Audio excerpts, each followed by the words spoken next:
श्री शिवाय नमस्तुभ्यम। दोस्तों, आप सभी लोग जानते हैं कि 26 अगस्त को है हरतालिका तीज का व्रत। अब दोस्तों, जितनी भी माताएं बहनें या कुंवारी लड़कियां ऐसी हैं जो कि हरतालिका तीज के व्रत को रखने वाली हैं या आप नहीं भी रखने वाली हैं, तो भी आप लोगों को पंडित जी द्वारा बताए गए इस 5 पत्तियों वाले उपाय को ज़रूर करना चाहिए। क्योंकि जिसने भी इस 5 पत्तियों वाले उपाय को किया है ना, उसके जीवन से सारे दुख मिट गए हैं, उसके जीवन से सारे कष्ट मिट गए हैं। अगर कोई भी माता बहन ऐसी है जिनकी कोई मनोकामना है, ये जीवन में बहुत ज़्यादा कष्ट परेशानी आपको झेलनी पड़ रही है, तो आपको हरतालिका तीज व्रत के दिन जो है ये 5 पत्तियों वाला उपाय ज़रूर करना चाहिए। चाहे आपने व्रत रखा हो चाहे ना रखा हो, आप लोगों को इस 5 पत्ती वाले उपाय को ज़रूर कर लेना चाहिए, ताकि आप लोगों के जीवन में जो समस्या आ रही हैं, परेशानी आ रही हैं, वो दूर हो सकें और आपकी मनोकामनाएं यहाँ पर पूर्ण हो सकें। आइए जानते हैं कि इस 5 वृक्षों की पत्तियों वाले उपाय को आपको कैसे करना है और इसमें कौन कौन सी आपको पत्तियाँ लेना है। अगर किसी कारण से हमें पत्ती नहीं मिलती है तो उसकी जगह पर हम लोग क्या कर सकते हैं, ठीक है। तो आइए जानते हैं इस उपाय को आपको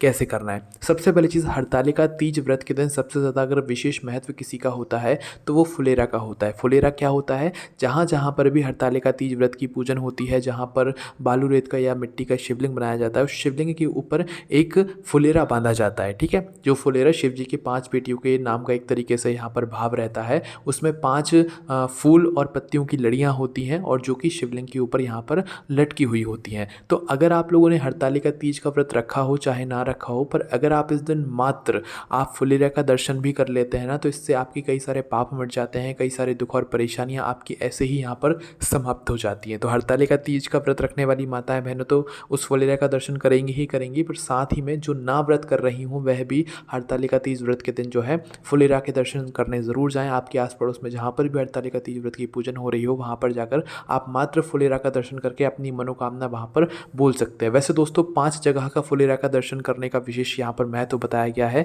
कि 5 जगह की फुलेरा के दर्शन करके आप लोग अपनी अगर मनोकामना बोलोगे तो भाई ऐसी कोई मनोकामना नहीं जो कि आपकी पूरी ना हो, पर इसके लिए आपको 5 अलग अलग जगहों पर जाकर, ऐसी 5 जगहों पर जाकर जहाँ पर हरतालिका तीज व्रत की पूजन हो रही हो, ऐसे 5 अलग अलग स्थानों पर जाकर मात्र फुलेरा का आपको दर्शन करना है। साथ ही में शिव जी के भी दर्शन कर लेना और वहीं मन ही मन अपनी कोई भी मनोकामना बोल देना, आपकी वह मनोकामना ज़रूर पूर्ण होगी। क्योंकि इस दिन सबसे ज़्यादा विशेष महत्व माना जाता है फुलेरा का, और जो भी मनोकामना बोलो फुलेरा के सामने वह हमारी पूरी ज़रूर होती है, ठीक है। इसके बाद में दोस्तों अब हम बात करते हैं 5 वृक्षों की पत्तियों वाले उपाय के बारे में, और कौन कौन सी पत्ती हमें यहाँ पर लेनी है वो भी हम आपको यहाँ पर बताते हैं, ठीक है। तो देखो, ये जो उपाय है ये सिर्फ और सिर्फ हरतालिका तीज व्रत के दिन करना है। ये उपाय आप सुबह के समय भी कर सकते हैं, शाम के समय जब आप पूजन करें उस समय भी कर सकते हैं, या पहले दूसरे तीसरे या चौथे पहर की पूजा में भी आप लोग ये वाला जो उपाय है इसको कर सकते हैं, ठीक है। इस उपाय में पंडित जी ने बताया हुआ है कि इसमें आपको 5 वृक्षों की पत्तियाँ लेनी होती हैं, ठीक है। पत्तियों से क्या समझ आता है कि यहाँ पर हमें पत्ते नहीं लेने, पत्तियां लेनी है ना। बहुत सारे लोगों के मन में ये प्रश्न आता है कि हमें इस वृक्ष के ऊपर 5 वृक्षों की पत्तियों वाले उपाय में कौन कौन सी यहाँ पर पत्तियां लेनी है। तो आइए हम आपको पहले पत्तियां बता देते हैं, उसके बाद में हम आपको ये भी बताते हैं कि अगर आपको पत्तियां नहीं मिलती हैं तो क्या आप पत्ते ले सकते हैं कि नहीं ले सकते। देखो, सबसे पहले तो भगवान शिव जी को जो सबसे प्रिय हैं भाई वही आप लोग पत्तियाँ लेकर चलो। सबसे पहले हो गई बेलपत्र, उसके बाद हो गई हमारी जो शमी पत्र है वो, इसके बाद में कोई फूल की पत्तियाँ आप लोग ले लो, जैसे कि गुलाब का जो पौधा होता है उस पेड़ की पत्तियां ले लो, है ना, एक पत्ती ले लो। इसके बाद में जो सफ़ेद फूल आपका है वह सफ़ेद फूल जो होता है उसकी एक पत्ती पेड़ से तोड़कर लेकर आ जाओ, ठीक है। इसके बाद में जो आंवले का वृक्ष होता है उस आंवले के वृक्ष में से उसकी एक पत्ती तोड़ लो। तो कहने का मतलब यह है कि आपको 5 ऐसे अलग अलग पौधे देखने हैं, ऐसे अलग अलग पेड़ देखने हैं जो कि शिव जी पर मतलब चढ़ते हों, है ना। वैसे तो सारी चीज़ें ही शिव जी पर चढ़ती हैं, पत्ते पौधे फूल वगैरह सब कुछ चढ़ता है, तो आप लोग अपने हिसाब से ये देख लीजिएगा, ठीक है। तो यहाँ पर आप लोगों को 5 अलग अलग वृक्षों की पत्तियां लेनी है, एक वृक्षों की पत्ती नहीं लेनी। जैसे बेलपत्र है तो 5 बेलपत्र नहीं लेनी है, उसका उतना महत्व नहीं होगा जितना कि 5 अलग अलग वृक्षों का होगा, ठीक है। तो आपको बेलपत्र लेनी है, सिर्फ एक लेनी है। शमी पत्र लेना है, सिर्फ एक लेना है। गुलाब की पत्ती लेना है, सिर्फ एक पत्ती लेना है उसकी। सफ़ेद फूल की सिर्फ एक पत्ती, और आंवला की सिर्फ एक पत्ती, ठीक है। जो भी आपको पत्तियां मिल रही हैं वो वृक्ष की पत्ती आप लोग ले लीजिएगा, ठीक है। तो 5 अलग अलग वृक्षों की एक एक पत्ती आपको लेनी है। फिर इसके बाद में आपको क्या करना है कि जहाँ पर भी ये पूजन हो रही हो वहाँ पर आपको जाना है, और अगर आप चाहो तो सुबह भी ये उपाय कर सकते हो। आप शिव जी के मंदिर में जाकर भी ये उपाय कर सकते हो। शिव जी के मंदिर में जाकर अगर उपाय करोगे तो 1 लोटा जल भी अपने साथ में ज़रूर लेकर जाना। और जैसे अगर सुबह के समय उपाय कर रहे हो तो शिव जी के मंदिर में जाकर अगर कर रहे हो तो सबसे पहले अपना 1 लोटा जल शिव जी की शिवलिंग के ऊपर आप चढ़ाना, ठीक है। उसके बाद में फिर आप ये 5 पत्तियों वाला जो उपाय है इसको करना। आप करना कैसे है, क्या ये 5 5 पत्तियां हमें एक साथ चढ़ाना है कि अलग अलग करके चढ़ाना है, ये भी सुन लीजिए। तो देखो 5 वृक्ष की जो पत्तियां हैं ये आप लोगों को एक साथ जमा लेना है, एक एक करके यहाँ पर नहीं चढ़ाना है। चाहो तो एक एक करके भी चढ़ा सकते हो, पर एक साथ चढ़ाओगे तो वो ज़्यादा सही रहेगा, ठीक है। तो आपको क्या करना है, अपने 5 वृक्षों की पत्तियों को एक के ऊपर एक करके, कोई भी ऊपर नीचे हो कोई इसमें दिक्कत परेशानी नहीं है, अपने 5 वृक्षों की जो आपने पत्तियां इकट्ठी की हुई हैं इन वृक्षों की पत्तियों को एक के ऊपर एक करके इकट्ठा कर लो। 5 वृक्ष की पत्ती एक के ऊपर एक जमा ली। अब इसके बाद में सीधे हाथ की तिली से इन्हें आप शिव जी की शिवलिंग के ऊपर समर्पित कर दो, ठीक है। इन 5 वृक्षों की पत्तियों को समर्पित कर दो। इसके अलावा यही उपाय अगर आप लोग शाम के समय या जहाँ पर हरतालिका तीज व्रत की पूजन हो रही है उस बालू रेत के शिवलिंग के ऊपर या मिट्टी के शिवलिंग के ऊपर ये उपाय कर रहे हो तो वहाँ पर भी आपको यही करना है कि 5 वृक्षों की पत्तियों को एक साथ जमा कर उस बालू रेत के शिवलिंग के ऊपर, और जो ऊपर फुलेरा बंधा हुआ है उसके नीचे जो शिवलिंग रखा हुआ है उस शिवलिंग के ऊपर आपको जो है ये 5 वृक्षों की पत्तियां यहाँ पर चढ़ा देनी है, ठीक है। अब देखो जिन जिन लोगों को भी यहाँ पर वृक्षों की पत्तियां नहीं मिलती हैं तो वो पत्ते भी ले सकते हैं, ज़रूरी नहीं कि पत्तियां ही आप लोग लोगे, क्योंकि शिव जी को बहुत सारी चीज़ें समर्पित होती हैं जो कि आपको पता ही नहीं है, ठीक है।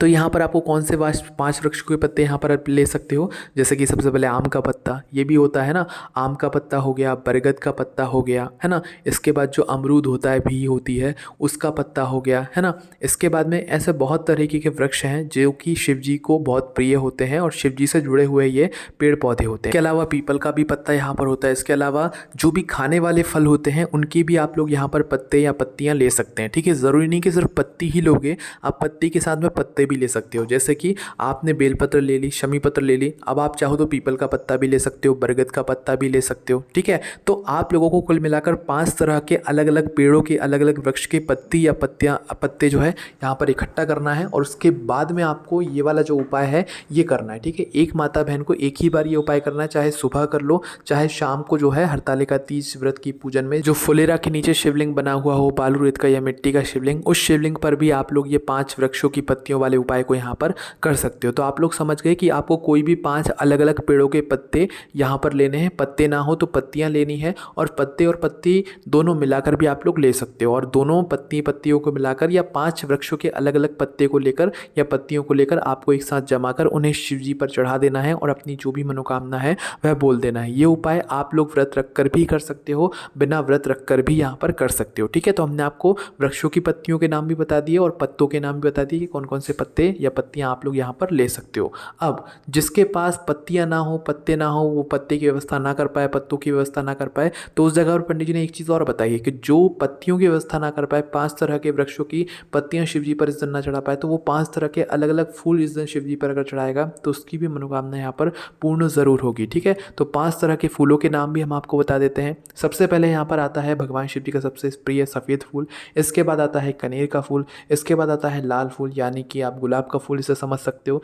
इसके बाद में आता है गुड़हल का फूल जो कि आप लोगों ने देखा ही होगा, इसके बाद आता है गेंदे का फूल। तो हमने आपको 5 तरह के फूलों के नाम भी बता दिया। या इसके अलावा कोई भी आप लोग फूल ऐसे ले सकते हो जो कि शिव जी पर चढ़ते हो, और 5 तरह के अलग अलग फूल होने चाहिए। जैसे गुलाब का है तो वो एक ही फूल लोगे, सफ़ेद है तो वो एक ही फूल आपको लोगे, है ना।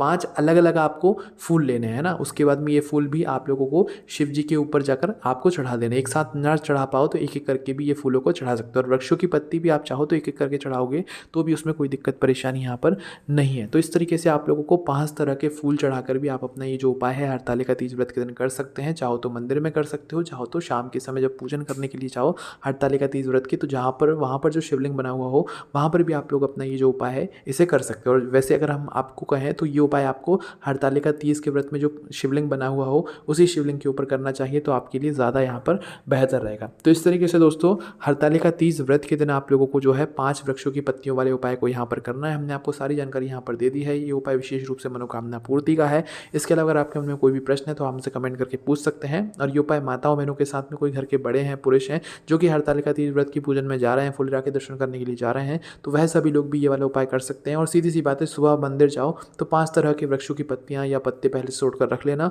या 5 तरह के फूल तोड़ कर रख लेना, और उसके बाद में जब शिव जी के मंदिर जाओ तो ये 5 तरह की पत्तियों को शिव जी पर चढ़ाकर आ जाना। तो सभी लोग अपनी मनोकामना पूर्ति के लिए ये वाला उपाय कर सकते हैं, पर विशेष रूप से सिर्फ और सिर्फ हरतालिका तीज व्रत के दिन ही ये वाला जो उपाय है ये किया जाता है। इसके अलावा अगर आपके मन में कोई प्रश्न है तो उसे हमसे कमेंट करके पूछ सकते हैं। ये सारी जानकारी आपको हमारी वेबसाइट भोलेनाथभक्त.com पर पढ़ने के लिए मिल जाएगी। ओम नमः शिवाय, जय भोलेनाथ, श्री शिवाय, नमस्तुभ्यम।